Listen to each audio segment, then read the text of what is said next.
All right, today I'm going to read the first few chapters. They're pretty short, so I'm going to read the first few chapters of Grown, the most recent novel by Tiffany D. Jackson.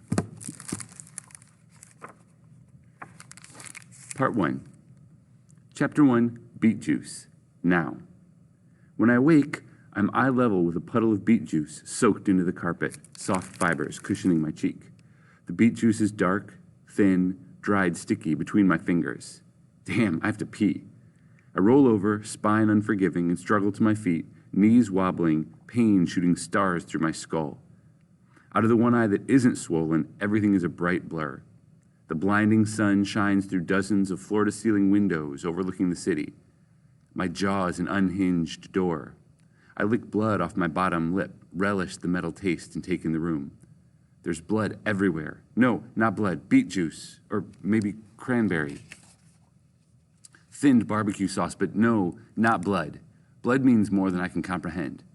The beet juice stains are all around his penthouse. On the cream sofa, the satin curtains, the ivory dining table, splatters on the ceiling.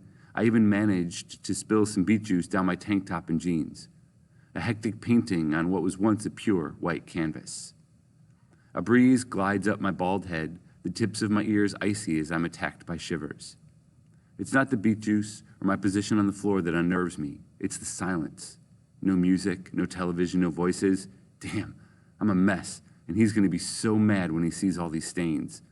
The thought of his inevitable reaction produces more terror than the blood surrounding me. Sorry, not blood, beet juice. I step over Melissa, cast aside like a dead dog, wrapping arms around myself. Where are my shoes? I didn't walk in here barefoot. Wait, why am I still here? Didn't I leave last night? A bloody handprint glides across the wall toward the bedroom, the door wide open. Korey is slumped, face down, hanging off the bed, body covered in beet juice. Flaming words are stuck in my esophagus, but my body is frozen, rooted to the floor. If I move, if he catches me, he'll kill me. 3 pounds on the front door. A voice booms. Police, open up! Piss runs down my leg, soaking my sock. Chapter 2, Swim Good. Then. In my past life, I was a mermaid.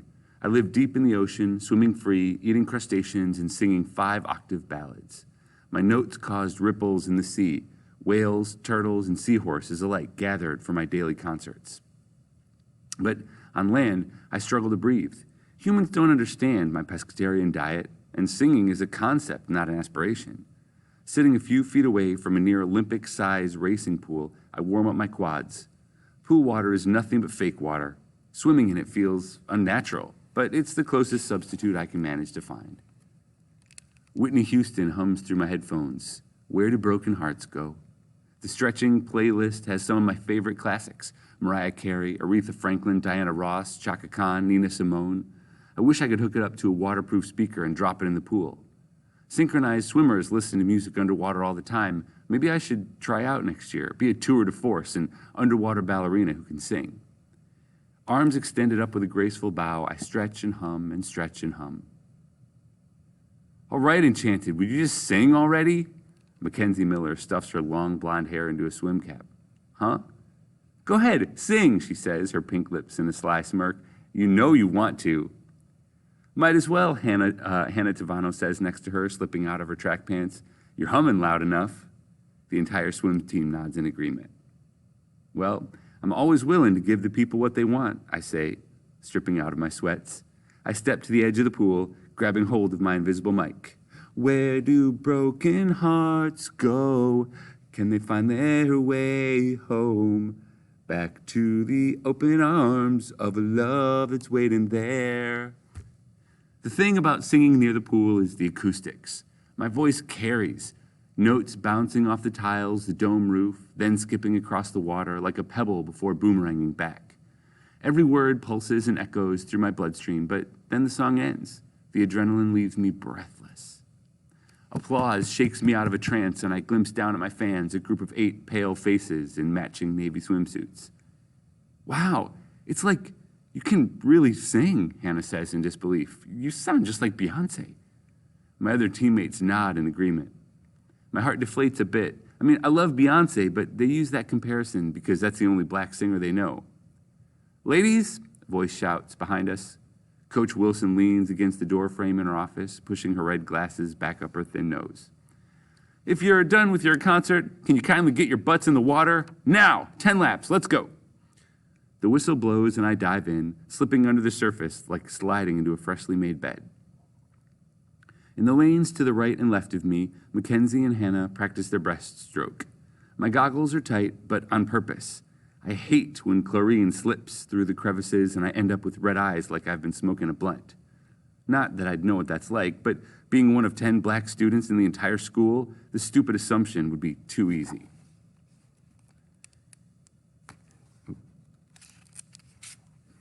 After a warm-up, Coach talks us through a few practice drills. I hit the wall at the end of the pool on my last lap and power back. On land, Coach Wilson clicks her stopwatch, her face unreadable. A few seconds off, not bad. Could be better. I sniff, wiping my face dry. You're full of compliments. Compliments don't help you improve, she chuckles. All right, ladies, showers, then class. And I better not hear about any of you being late to homeroom. Jones, a word? Dripping wet, I skip into her office. Yeah, Coach? She tips her glasses. You're spilling out of your uniform there.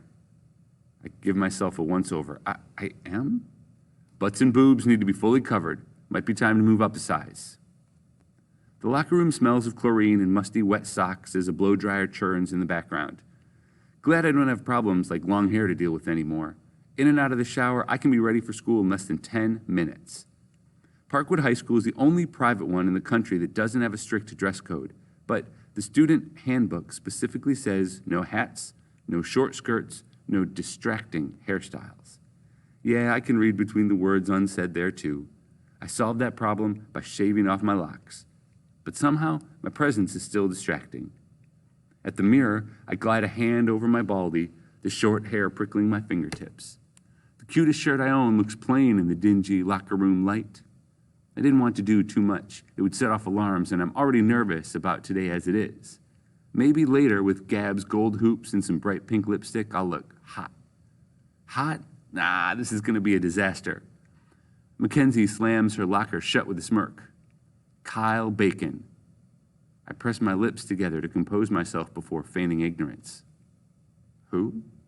Kyle Bacon. He's a senior, tall, dark eyes. Black, I want to say, help fill in the blank she's trying to avoid.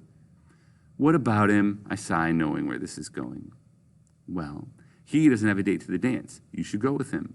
Why? I don't even know him. You can get to know each other like a blind date. I'm not taking a blind date to homecoming. Come on, you look so good together in pictures. How do you know? Mackenzie's cheeks burn pink, her freckles on fire. Well, he's cute and you're like really pretty. I snort. I can't believe you're quoting Mean Girls right now. All I'm saying is you need a date. He's available. It's not like you're strangers. He saw you at the talent showcase last year. Well, actually, everyone saw you at the talent showcase, but he remembers you. Really? Yeah. I mean, he liked the video I posted. She pulls up her phone and scrolls through Instagram, turning up the sound. And there I am singing Aretha's Ain't No Way.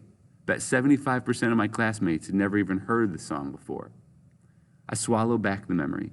The last thing I need today is a reminder of the stage fright that hit me minutes beforehand. But, like Gab says, wasn't ready then, but I'm ready now. I shrug. Well, maybe, since we look good together and all. Cool. Study sesh after school? If I fail bio, my mom will kill me, or take my phone. I don't know which is worse. I slip on my book bag. Oh, nah, I got something to do. Despite Coach's lateness warning, I wait until the coast is clear before popping out of my hiding spot, sneakers squeaking against the wet tile. I pull back the curtains and set up my phone. 10-minute vocal warm-up video on YouTube. La la la la la la la. Pool acoustics are great, but showers are really where it's at. The only sound booth I've ever known. I rehearse my song for later over and over. It has to be perfect, flawless. Who knows when I'll have this chance again. All right, and those are the first two chapters of Grown by Tiffany Jackson.